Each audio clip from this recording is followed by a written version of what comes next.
Another day, another season of animes. I talk about my opinions on some of the shows I've been watching from the summer 2024 anime season. So without further ado, let's just hop right into this.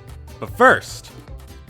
Wait! This isn't a sponsorship! Please, wait a minute, because today I want to actually quickly talk about my new book series, Harem Ruler on Royal Road. This story follows a man named Axel Safacho who gets summoned into a world of a dating sim he once played, where, while he's there, he aims to steal all the heroines from the game for himself and create a harem from them, as well as enjoy his life in this new world. But when faced with a harsh reality, he finds himself realizing just how cruel this world can be, and thus his adventure in that world truly begins, and one day, he'll be known as the Harem Ruler.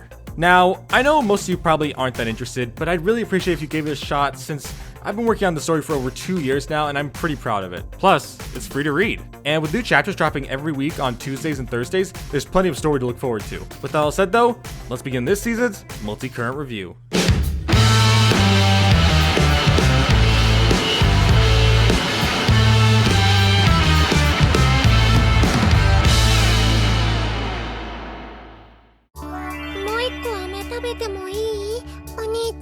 Dang it! Nanakura is so cute when she says that! It makes me wish that I actually had a little sister! Ohayo, my Oni-chan! Actually, you know what?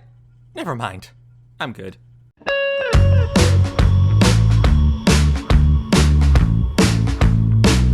Starting things off with one of the many rom-coms on this list, we have Pseudo Harem, a story that follows the day-to-day life of a boy named Kitahama and his kohai Nanakura, where they spend a bunch of their days just hanging out at the school's drama club. However, there's one twist. For you see, Kitahama has always wanted to have a harem, and thus, instead of going to the regular trope of, actually starting a harem, instead, Nanakura becomes a harem! And that kicks off the story, as Nanakura acts out several different roles in order to entertain Kitahama, and thus, a love story of a girl who fills in every single trope begins now, but yeah. Now, going into the show, I will admit, I was a bit skeptical.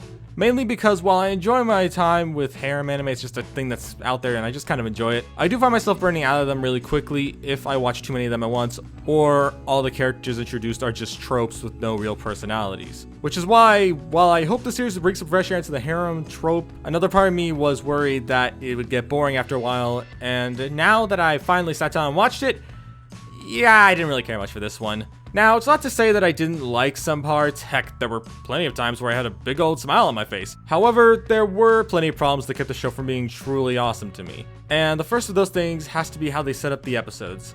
Because you see, normally when I watch an anime, I never really know when one chapter of the original source material ends and another part of it begins, since usually they try to make it so that way the chapters smoothly blend into each other, so you can't really think of, okay, this is where this stops and this is where this starts. But when it comes to the first few episodes of this show, it's very obvious when one plotline ends and another one begins. Like, you could tell that, okay, this is where one chapter ended and this is where a new chapter started. It got a bit on my nerves and it made it unbearable to watch at the start. Thankfully though, stories started to get a bit more lengthy as the show went on. Not like super lengthy, but enough that I actually started to find a bit of enjoyment. However, it didn't stop me from being a bit annoyed at the earlier stuff, since in the earlier episodes, the only thing that really connected any of the chapters together was just the music that played in the background that just didn't stop playing when they moved on to a new thing. Like, I feel like this would have worked better if they chopped it up into small miniature episodes instead of just trying to tell all of these stories within one episode. It just didn't really interest me that much, and that was just the biggest problem for me. But I guess if I could complain about one other small thing, it's that sometimes they'll try to drag out scenes with still shots or panning shots, since usually animes will do those to just kinda spend some time, pushing out the episode a bit longer, trying to see people's reactions or trying to get a shot of what the surrounding area of whatever the part in the story that's taking place in. But in this show, there are a lot of panning and still shots that go on for way too long. Like, without diving into details, there's this one scene in the anime where two characters are relaxing on a beach, and then we get this one still shot that goes on for like 10 seconds, and I know that it was 10 seconds because I literally pulled up the episode and I counted it was around 9 to 10 seconds of just that one still frame, and it took forever to just get to the next scene, and it was just bizarre with how long they dragged that out. Like, I understand that the animation wasn't meant to be the peak of what we got this season. Like, there are shows that have far surpassed it in every imaginable way. But that doesn't change the fact that those whole pauses really brought me out of specific parts of the episodes. Like, I was just enjoying myself, and then all of a sudden, boom, this scene's taking 10 seconds to move along, and it just gets kind of boring for me for a little bit. But it's a very minor problem. It doesn't occur a lot. It's still fairly often, but not as much as to the point that it would become unbearable. But it is what it is. So, overall, the show isn't the worst thing ever, but I don't really see myself sticking through to the end since it just doesn't have enough charm for me to really care that much. But yeah, overall, I give Pseudo Harem a 5 out of 10. With that said, let's go on to the next show. Nothing beats a peaceful walk with my wife. I sure hope nothing weird happens while I'm standing next to this lake right here. Shit. Next on our list, we got No Longer Allowed in Another World. This story follows Osamu Dazai, or rather his anime counterpart, who gets sucked into another world right as he's about to commit a double suicide. And now, he travels through this new isekai world, searching for a perfect way to die. However, fate won't really let him do that, as it looks like his path is far from over as he tries to search for his lover so they can commit a double suicide together. And yeah, that's basically the story as he travels with a bunch of isekai characters, but yeah. So, how good was the only isekai I'm actually watching this season, which is crazy to say, but it's true, it's the only isekai I've been watching? Well, I wouldn't say it's the best thing ever, but it is surprisingly enjoyable. There are definitely some things about it that came out of nowhere, as well as jokes that don't make sense given the context of the characters, such as how our MC, who is mostly dubbed Sensei for most of it, keeps talking about how he wants to commit a double suicide with his lover, but then throughout the show he keeps trying to get himself killed, which I get it's the joke, but at the same time it doesn't make too much sense because I thought he was trying to live to find his lover, but it is what it is. It's a weird thing. I find it a bit odd that that's his goal, like finding his lover so they commit a double suicide, but then he keeps trying to die. It doesn't make too much sense to me, but it is what it is. Still, this series is a ton of fun, and while it could be better, I think the series is worth sitting through since I had a fun time with it. Sensei as a protagonist is pretty funny, and while his companions are a bit of a mixed bag for me, I still think they add a lot, and there is one character in that group that I find to be my favorite character of the show due to her story within this season. But with all that said, overall, I definitely think the show could be better, and there are definitely some things that I think could be improved, such as the pacing of some of these episodes. Like, it definitely feels like there's some storylines in there that could have been dragged out for another episode or two, but they try to wrap them up as quickly as they can, but it is what it is. And overall, I just think the series is a fun thing to just sit down and watch. And that's why I give No Longer Allowed in Another World a 7 out of 10. With that said, let's move on to the next one.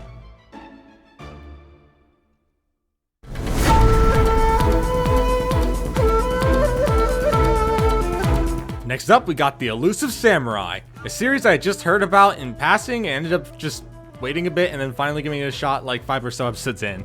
So this story is set in ancient Japan, which follows the main character, Tokiyuki Hojo, the next successor of the Kamakura shogunate, who watches as everything he's known be torn down to the ground by a person he once deemed as an ally. After that, Tokiyuki works with a priest named Yorishige as he aims to one day take everything back, all while using his special skill of being elusive to make his way through the world.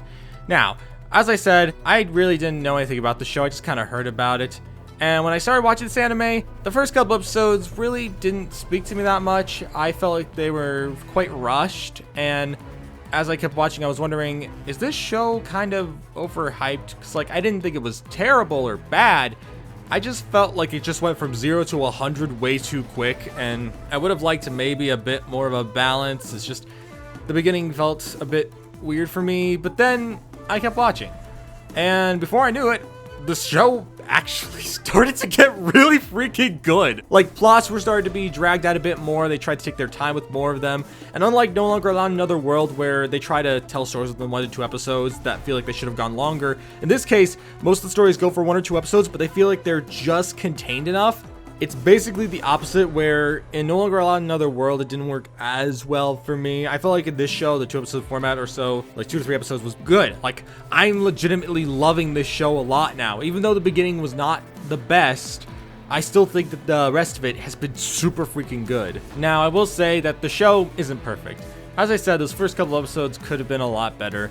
And when it comes to comedy, I'm not exactly into its comedy. Like, it sometimes tries to be really funny, but I never find myself laughing. There's like a little smile here and there, but I mostly just watch it for the great characters and the interesting situations they find themselves in, which I just find myself really enjoying.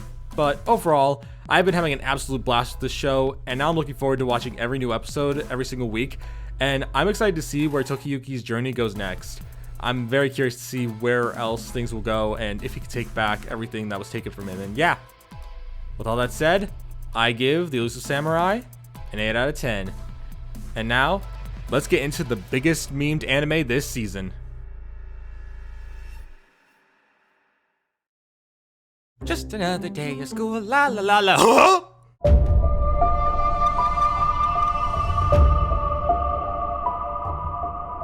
Would you believe me if I said I fell and I couldn't get up? Now, ignoring the opening, which is weirdly catchy, it's time we talk about the show known as My Dear Friend Nokotan. This story follows a girl called Tarako Koshi, who was once a delinquent girl who has now gone clean, as she finds herself dealing with a rather strange deer-like girl named Nokotan, who wedges her life and starts up a ton of wacky hijinks with her, all the while doing things that can basically be described as brain rot, all while Koshi's just trying her best to make her way through it all. Now, I will say that there's definitely some things to enjoy about this show, but I feel like what a YouTuber named Totolini said about the show describes exactly how I feel, and that's this. The jokes themselves rely heavily on just how wacky everything is, which is pretty normal for this type of comedy, but that also means that this isn't going to be for everybody, as the anime is one that works great in meme format with short, out-of-context clips, as shown in this very video, but in context, people may not vibe with them the same way as a result of their execution. And yeah, that was exactly it. Out of context, I found the show could be decently funny. Like, I found myself getting some good laughs here and there whenever I just saw like 1 or 2 clips. But when watching the full episodes, I found it a bit tough to sit through at times. Thankfully, the show got more enjoyable as it continued, but the first couple episodes to me were absolutely unbearable. Like, I hated those episodes. And there are still some problems in the show I have, and yeah, it just kind of reminded me of when I was watching this one show called Seitokai Yakuin Domo, an anime where 90% of the cast just like making innuendo jokes the whole time, and because that was all they did, in fact the entire show was just jam-packed with them, the comedy got stale really fast and it made it a bit difficult to watch. And I felt like it was kind of the same thing here, where the jokes were just so random and bizarre, and the fact that most of them just involved treating Koshi, the only normal character, badly, when everyone else are these brain-dead idiots who just kind of accept everything, since it seems like literally everyone besides Koshi has the brain the size of a peanut and they just roll with whatever's happening. I just found it to be a bit annoying at times. And while, as I said, it gets better later on when a few more characters get added to the cast and it makes it a bit more entertaining, early Nokotan to me was just absolutely unbearable and I couldn't stand it. But after, you know, like 3 to 4 episodes, I just kind of started getting used to it a bit more, and now I don't think it's funny, but it does have a few decent jokes here and there. But yeah, moving past that for a little bit, I'd like to talk about Nokotan herself, the whole star of this show. And well, the best way I could describe her is... When I first met you, I thought you were weird and annoying. And you are. Now, it's not to say she can't be funny at times, but the amount of times I really found myself laughing during the anime was very little. Like, I was very stone-faced as I watched this girl do some weird things, and also just some of the other stuff that Koshi does as well. Like, they do some weird stuff in this show that I wasn't really laughing at as much as I was just kind of feeling awkward with. Like, there is this time where Koshi is singing her little song while doing a dance and she's just singing to herself, and I think it was meant to be one of those awkward moments where you can't help but laugh because you're like, this is painfully awkward to sit through, so I'm laughing. But I was just stone-faced the whole time. Like, I just stared at the screen waiting for the scene to end, and it went on for so long. I was just like, please stop. I want to move on. And there's just not many times in this show that things really got funny to me. Like, I just didn't find it to be that hilarious. Now, I will say that when the jokes hit, they hit pretty well. Like, I do find myself getting some okay laughter here and there. Like, I'll go like, but that is about as loud as I get. There was never like a moment or anything like that, like some of my other favorite comedies, but it's not a bad series. It just isn't the best. And yeah, with everything said, I didn't hate Nokotan, and while it didn't really work for me, it still had its own charm, and that's why I give My Dear Friend Nokotan a 6 out of 10. Now, with that said, let's hop into the next show, which I was absolutely looking forward to.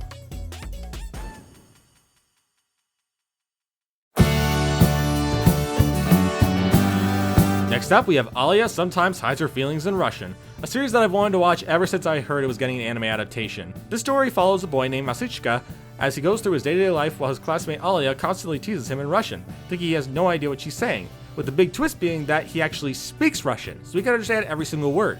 So, with the student council elections around the corner, the two go through their time at the school together, all while getting closer and closer. Now, before anything else, I'm just gonna say it here, Yuki is the best character of the show, and before you try to attack me for this and that, it isn't because of my Oni-chan. that. It's because she's just a legitimately funny character, and acts like a mischievous viewer of the anime who enjoys her time being on screen, making it impossible to not enjoy when she's the center of attention. She's kind of like a almost waifu sister version of Deadpool, which may sound stupid for me to say, but that's just kind of like the vibe I got from that. But yeah, moving past that, the show leaves me a bit mixed, because while things started off pretty good, the show had a bit of an up and down period for me where some episodes were really good and some of them weren't amazing at all. But I wouldn't say that any of them were particularly bad. It's just that when I was trying to watch, I felt a bit bored sometimes when watching when scenes took too long to get moving or really tried to spend their time with stuff, which isn't a bad thing. It's just sometimes I feel like they could have moved a scene along or they didn't really need a scene. But even so, the show is still a ton of fun, and with both Masichika and Alya being great leads, with Masichika being a big highlight as it's clear that there's more to his character than just a basic generic rom-com MC, I'm very excited to see where his story goes next, because he, besides Yuki, is one of the most interesting characters in the show, and yeah, I'm also curious to see how things will go with him and Alya, and yeah, overall, I give Alya Sometimes Hides Her Feelings in Russian an 8 out of 10. I don't know how good things will be from here, but I'm curious to find out. But now, let's hop into what I consider to be one of the most entertaining animes this season. Just another day of enjoying a book that no one will be weirded out by just because I slightly sniffed it. That's definitely something that people won't be weirded out by, even though it's just me taking in the story and enjoying it. What's just something that occurs that's awkward and ends up ruining my mood? How could you do this to me, you cur? Come on. Isn't Call Me a Cur a bit dramatic? No! It describes you perfectly after what you said to me! But all I said was... Stop talking! I don't care what you have to say anymore! All I said was that you needed to stop being so dramatic. How dare you say that again, you cur! I'll have your head on a platter for that! You know what? Forget this. I'm out of here. I'm not that dramatic! I just really like soap operas! What the heck did I just watch? Next up, we got Too Many Losing Heroines. This anime follows Kazuhiko Nikomizu, who finds himself having to deal with the aftermath of the several heroines who lost the guy they were chasing after for another girl, becoming what could be best described as a heroine counselor of sorts. Thus, his average normal life enters a new norm as he finds himself in different situations, all while drama keeps popping up before him. Now, as I said, I consider this anime to be incredibly entertaining. From amazing visuals that adds to the show's great comedy, to the awesome story that feels more like a story of acceptance and moving on instead of a generic rom-com. Plus, it also has a surprisingly realistic vibe, with losing heroine element being the only real trope in there. And honestly, this series is just freaking fantastic, and Nikomizu is just an awesome protagonist, since he does act like the straight man's character, similar to how Koshi is supposed to be, but in the different sense, because this one has a bit more of a realistic tone and doesn't just have a weird deer girl just hanging out throughout most of the story. But he does act like the straight man to all these girls in their different personalities, and I feel like he bounces off of them incredibly well. From Yanami's aqua-like personality to Lemon's tomboyish girly charm, as well as all the other people he interacts with throughout the course of the story, they're all really good, and I absolutely love how the story is playing out. Now, there are some weird characters in there, like the teachers, which I just find to be a bit questionable for who they are in the story, but I'm not going to go over that here because that's spoilers, and I'd rather save that for an actual review. But the teachers are their own thing, because overall, I still found this anime to be incredibly enjoyable, and I'm just very curious to see where things go, since this story has done an amazing job at really changing things up from what I expected it was going to be like. The title definitely made me wonder if it was going to be one specific thing, but then ended up being this, and I just really enjoy a lot of it. Like, not only is the story amazing, they also have some amazing animation. Like, I'm not really one to geek out too much about animation, but I do like to talk about it a little bit, and I think the animation for this show could be absolutely stunning at times, and it is just beautiful and amazing, and I just really do find myself liking it a lot. And while I wouldn't say it's on the same level as The Dangers in My Heart in terms of great rom-coms, it can still bring out the best of all the characters that's inside the story, and I think this is definitely my favorite rom-com of this season. And yeah, The only real complaint I have to give to it is that I do feel like some of the characters' personalities and the situations they get into can be a bit strange. Like sometimes they're just like, wait, why is this happening? But that's a very minor complaint, it's not a big deal. And that's why, even though it's not perfect, I give Too Many Losing Heroines a 9 out of 10. So now, let's get on to the only sequel that's on this list.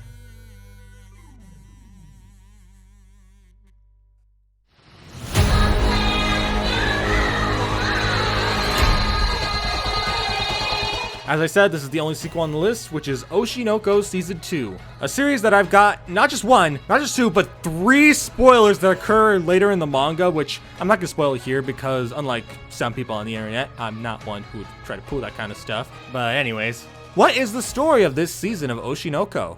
Basically, we follow Aqua and his friends as they prepare for this big stage show that's adapting from a famous author's manga. Just how will these preparations go and what sorts of stuff will go down during the actual play? Only time will tell. Now, as you can imagine, I am one of the many who is an anime only. While I know some of the stuff that's involved in the manga because, you know, spoilers on the internet, I went into this hoping for a fun experience, and so far, that's exactly what I've gotten from Oshi No Ko Season 2, since it has just been so freaking fantastic. From adding more drama to Aqua's character to really dive deep into his psyche and give him some character development, and also giving character development to a character I honestly almost forgot about, and so far has been one of the best characters in this season. I just feel like this show manages to hit you in the right spot when it comes to keep you entertained while also diving deeper into the entertainment industry. Now, while there are some things in here that I feel aren't really necessary to the story because they just kind of add a few little extra scenes in here and there, I definitely think that most of what happens in the story is absolutely important, and I really do like how much it develops not just characters like Aqua, but also Kana and Makeine, who for me has been the highlight of the season so far, and a bunch of other stuff with a bunch of different characters. It has just been so good, so many awesome stories, and the fact that this is so far as of where I am in the anime, we're still doing the whole stage play. I'm having a blast with it. Like, I'm normally not a big fan of lengthier stories that drag out for an extended period of time, but this season has managed to keep me invested the entire way. I have yet to grow bored once. I have been absolutely loving Oshi No Ko Season 2, and I'm so excited to see what's gonna happen next, because with so much going down, there's so many things to see and witness, and I'm just so excited to see how crazy things will get.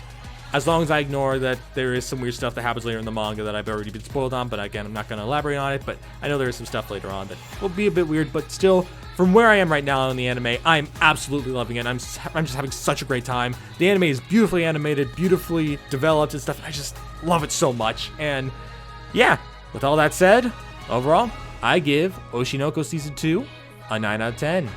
If the rest of the season is as good as it's been right now, I look forward to seeing how it all unfolds. But yeah, that's all I have to say on that, so let's hop into my favorite anime from this season.